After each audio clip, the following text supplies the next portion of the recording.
जी नाज़रीन, करमपुर मां असां आम ख़बर जी आगाही शेयर कंदा हलूं। करमपुर वेझो ठुल्फी सेक्शन थाणे जी हद ॻोठ हाफ़िज़ अब्दुल जलील बिजाणी भरिसां हथियारबंद मज़दा ते काह करे मज़दा ड्राइवर मूसा जान खे हथियारनि जे ज़ोर ते अगवा करे नामालूम हंधि खणी फरार थी विया आहिनि। जॾहिं त वाक़े सबबि इलाइक़े में ख़ौफ़ ऐं ॾाका वारी सूरत हाल आहे। पुलिस अटाला वाक़े वारे हंधि पहुतल आहिनि। जी नाज़रीन, असां आम ख़बर जी आगाही शेयर कंदा हलूं।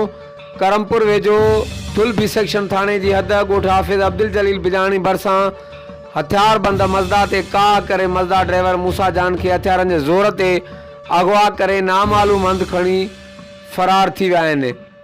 इलाइक़े में ख़ौफ़ ऐं ॾाका वारी सूरत हाल आहे। जॾहिं त इतलाह ते ठुल्फी सेक्शन थाणे जा पुलिस अटाला वाक़े वारे हंधि पहुतल आहिनि।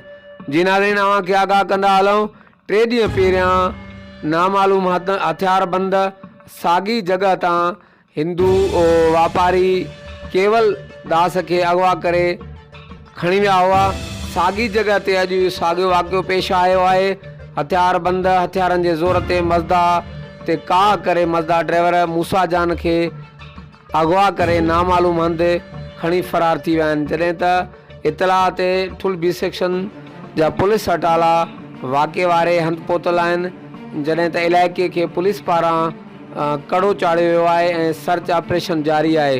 जी नाज़रीन, असां आम ख़बर जी आगाही शेयर कंदा हलूं। करमपुर वेझो ठुल्फी सेक्शन थाणे जी हद ॻोठ हाफ़िज़ अब्दुल जलील बिजाणी भरिसां हथियारबंद मज़दा ते काह करे मज़दा ड्राइवर मूसा जान खे हथियारनि जे ज़ोर ते अगवा करे नामालूम हंधि खणी फरार थी वञण में कामयाब थी विया आहिनि।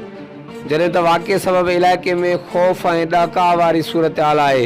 हर वक़्तु आगाह रहण लाइ ॾिसंदा रहो JTN वेब न्यूज़ करमपुर।